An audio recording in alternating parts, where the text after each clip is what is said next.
okwogera ne Katonda buli ku makya y'ensula ennamu ekulukutira mu bulamu bwaffe ne tufuna amaanyi agatuyamba okuyita mu lunaku lwonna. Funa amaanyi nga tonnafuluma nnyumba yo. Yesu yasuubiza abaana be nti ndikomawo ne mbatwala gye ndi, mutunulenga munnindirira kutuusa lwe ndijja, mwe munywerenga kwe kusuubiza muliweebwa ensi empya yonna, era mulituula wamu nange muliweebwa engule, mwe munywerenga. Omulabe waffe omulungi owa 3ABN TV Kaganda Joshua Mwesigwa nze nkubuzaako, era nga twagala okwebaza Katonda olw'ensulo eno ey'enkya nga tetunaba kubaako kye tukola ne tugolokoka okwogerako ne Katonda waffe okuyita mu byawandiikibwa. Akayimba ako nina ensonga lwaki leero ntandise na kuyimba naye nga sinnagikugulira. Katusabe. Taata waffe, twagala okwebaza ate olw'omukisa gw'otuwadde okwekkanya ebyawandiikibwa. Tukusaba obeere wamu naffe mu kaseera kano ku bwa Yesu Kristo Mukama waffe. Amiina. Ekyokuyiga kyaffe olunaku olw'olwaleero kiriko omutwe ogugamba nti oluyimba olupya. Katugendeko mu kitabo ky'okubikkulirwa essuula e14 n'olunyiriri olwokusatu. Bayibuli egamba bw'eti: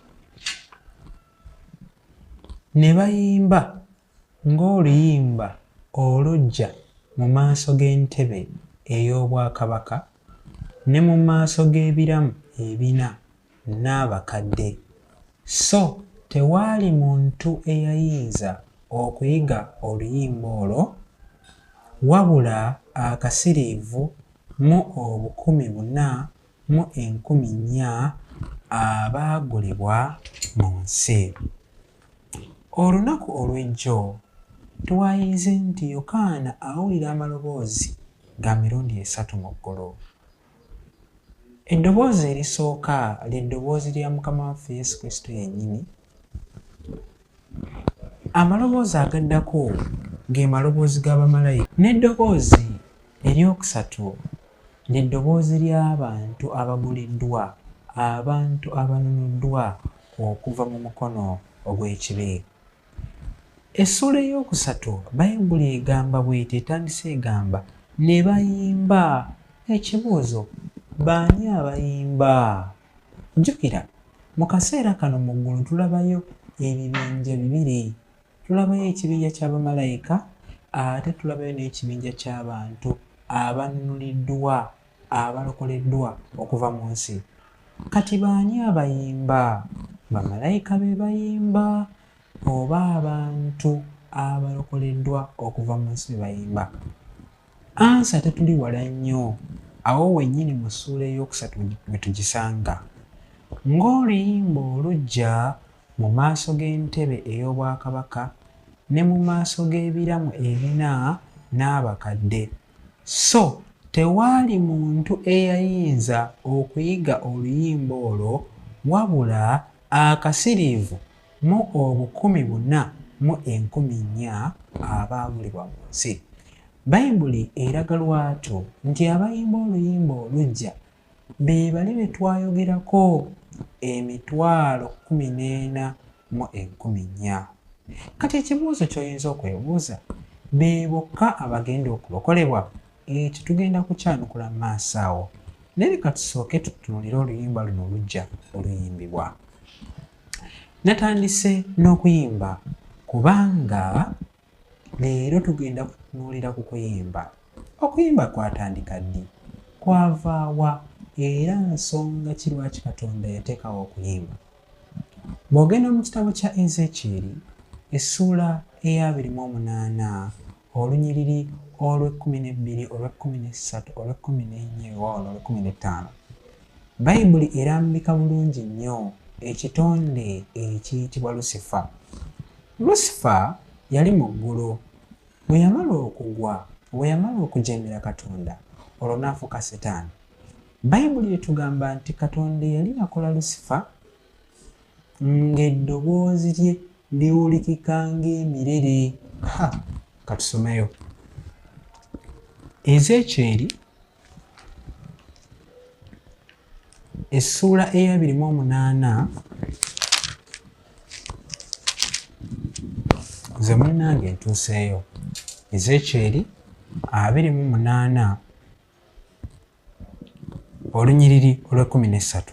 Bayibuli egamba emirimu egy'ebitaasa byo n'egy'enderezo gyalimu ggwe gyategekebwa mu lunaku lwe watonderwa. Nti eddoboozi lya Lusifa lyali liwulikikanga endere gw'oyinza okuyita omulere mu mulembe guno mwe tuli. Era Lusifa yali akulembeddemu kwaya ey'okuyimba. Yobu essuula ya 38 Bayibuli egamba nti abaana ba Katonda ne bamalayika baamutenderezanga mu ggulu nga n'ensi tennaba kutondebwa. Kiraga ki? Nti Katonda waffe yateekateeka okuyimba n'ekigendererwa eky'okumugulumiza n'eky'okumutendereza. Era bwe yali amaze okutonda Adamu ne Eva, ezimu ku ngeri gye baalaga okwagala kwabwe n'okusiima ebyo Mukama bye yali abakoledde, bakikola bayita mu kumuyimbira wamu n'okumutendereza. Wabula oluvannyuma lw'omuntu okugwa, munnange Setaani yagenda atabulatabula ennyimba. Kati abantu bayimba bawaana bantu balungi, abantu bayimba bawaana mirimu gyabwe, abantu bayimba byogera ku bintu ebitagulumiza Katonda. Setaani akyusizza okuyimba ne kubeera nga mu kifo ky'okugulumiza Omutonzi n'okulaga abantu ebirungi Mukama Katonda by'atukolera. Munnange ate okuyimba abantu kubalaga bintu birala. Abantu bali kwegulumiza, abantu bali mu kwolesa bulungi bw'abalala wamu n'emirimu. Ekivuddemu kyekiruwa? Olw'okubanga omuntu kyalaba kyafuuka, munnange abantu obukaba buyitirivu nnyo, kubanga n'ekika kya music gwe bayimba abasigamu ensigo ez'obukaba. Wano Bayibuli wejja neegambira nti abantu ba Katonda bo balina oluyimba olw'enjawulo lwe bayimba. Balina oluyimba olupya. Tugendeko mu kitabo kya Zabbuli essuula 51.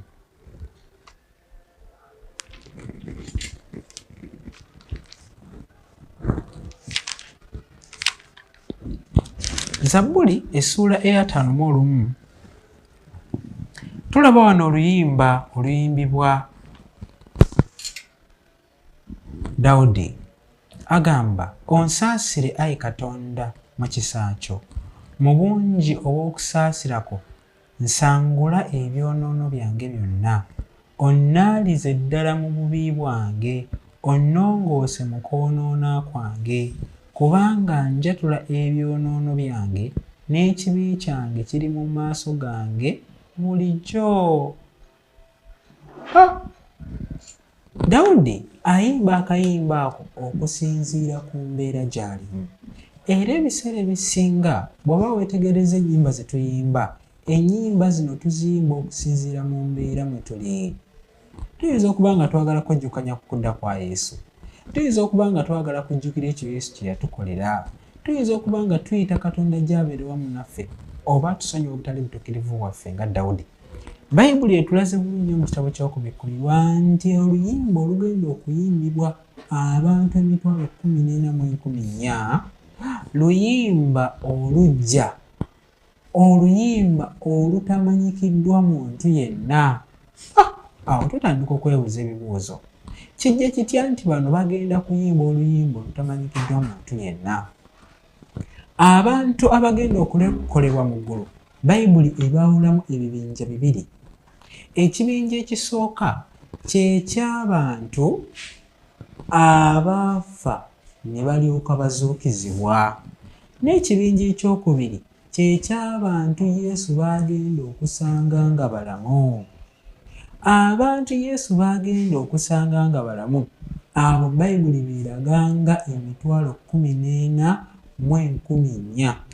Era abantu bano njagala okugamba nti balina ekiseera ekyenjawulo kye bagenda okuyitamu ekitayitibwangamu muntu yenna. Bayibuli ekiseera ekyo ekiyita ekiseera eky'okubonaabona oba ekiseera eky'akazigizige. Kiki ekyo kifuula ekiseera eky'okubonaabona? Kubanga mu kaseera mwe bagenda okubeera nga balamu, Yesu Kristo agenda kubalekedde awo emirimu gye egy'okutangirira ebibi ku lw'omuntu, egy'okuyimirirawo ku lw'omuntu. Kino kitegeeza abantu bano bagenda kuyimirira mu maaso ga Katonda nga tewali atangirira. Akaseera ke bagenda okuyitamu kagenda kubeera kaseera kazibu nnyo, kubanga singa omuntu agenda kuba ayonoonye, olwo ebyo ebigenda kuba biwedde, kubanga Yesu takyasobola kuyiwa musaayi gwonna eri ekibi kyonna okusonyiyibwa. Ekifuula akaseera kano ekirala ekyakazigizigi by'ebikolwa Setaani by'agenda okukola.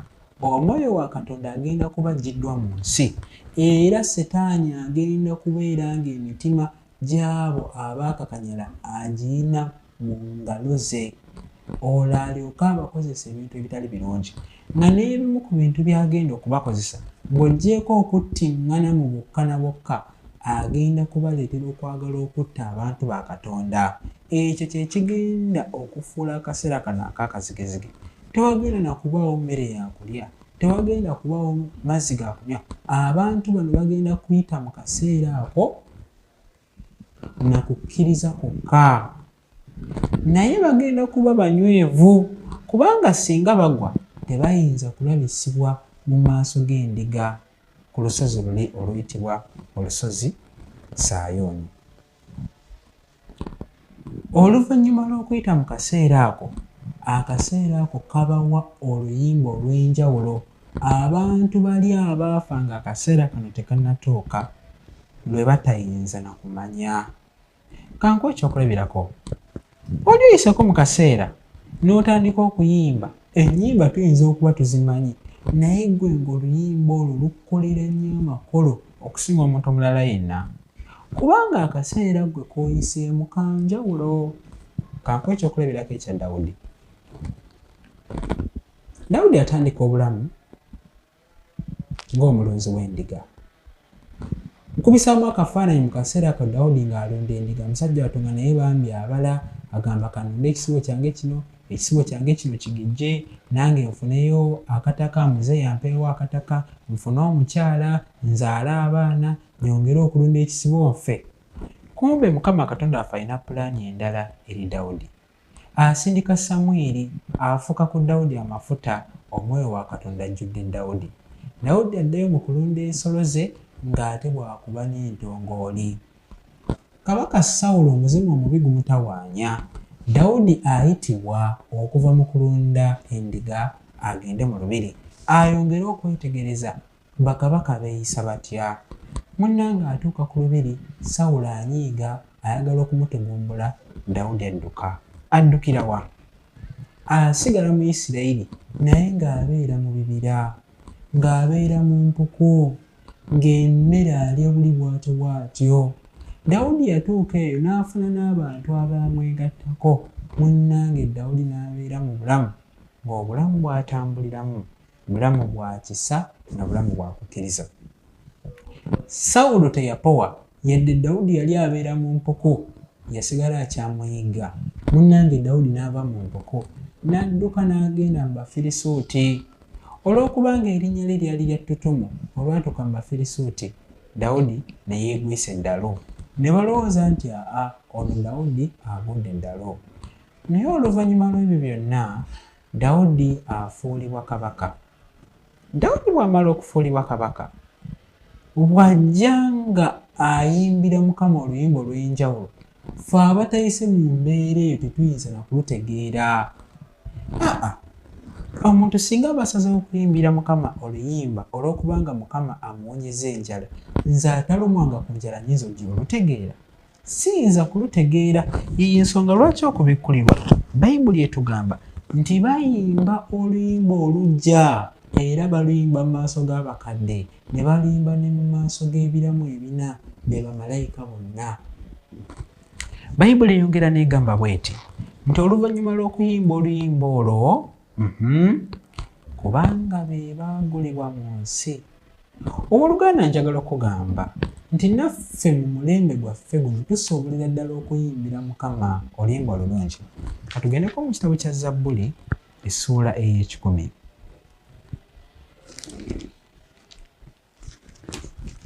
Zabbuli essuula ey'ekikumi agamba bw'ati: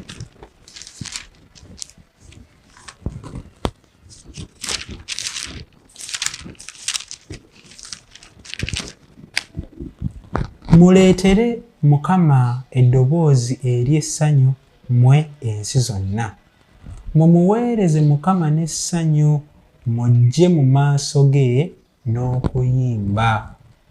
N'essaawa eno yennyini Katonda waffe ayagala tujje mu maaso ge n'okuyimba.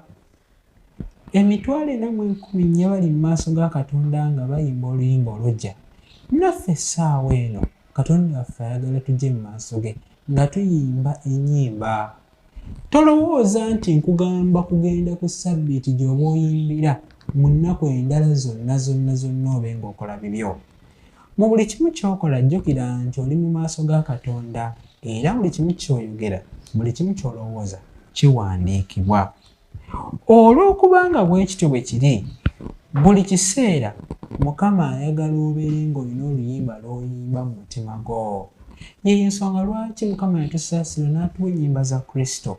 Teziggwa ku mulembe. Osobola okusigala ng'oyimba ennyimba zino emisana n'ekiro. Ogenda okutuuka ku Ssabbiiti nga mwana wattu ggwe ennyimba okuyimba kiri kitundu ku ggwe. Bayibuli eyongedde n'etugamba nti abantu bano baagulibwa okuva mu nsi. Mu Luzungu akozesa ekigambo they were redeemed from the earth. Kitegeeza ki? Nti waliwo abalala abataalunulibwa kuva mu nsi. Bayibuli kyetegeeza nti baanunulibwa okuva mu nsi. Kyekiri kye twagambye nti beebwe Yesu baagenda okusangawo nga bakyali balamu ne banunulibwa okuva mu mukono gwa Setaani, kubanga Setaani abadde ayagala kubatirimbula, abatugumbule, abatte, bonna baveewo. Katonda waffe n'ajja n'abakola ki? N'abanunula.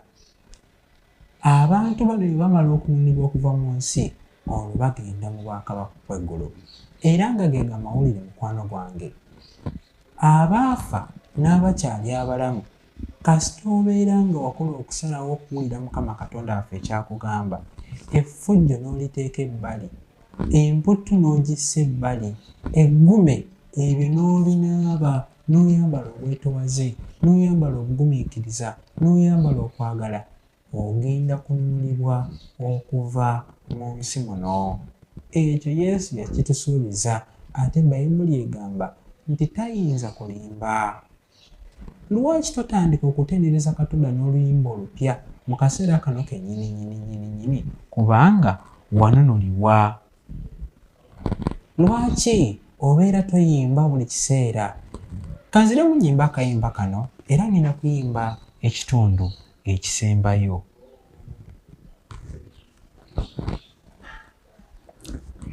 Ekigambo kye ly'essuubi lyaffe, okukomawo kwa Yesu ku nsi eno, kye kisinga byonna obukulu, ffe katunywerenga.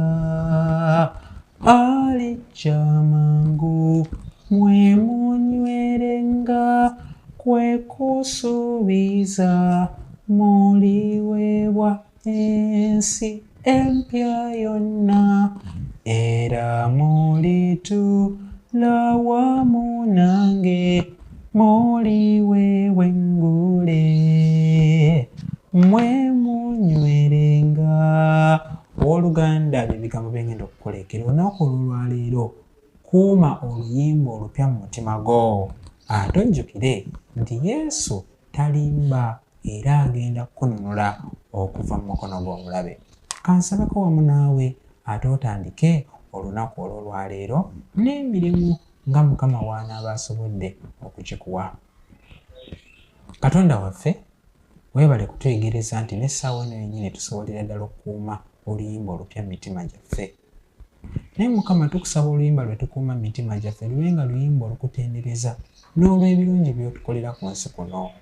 Kubanga ne ku nsi kuno bingi by'otukolera bye tutayinza n'okumanya. Yongera okubeera wamu naffe, kuno kwe kusaba kwaffe ku bwa Yesu Kristo Mukama waffe. Amiina. Mukama akunkuumire.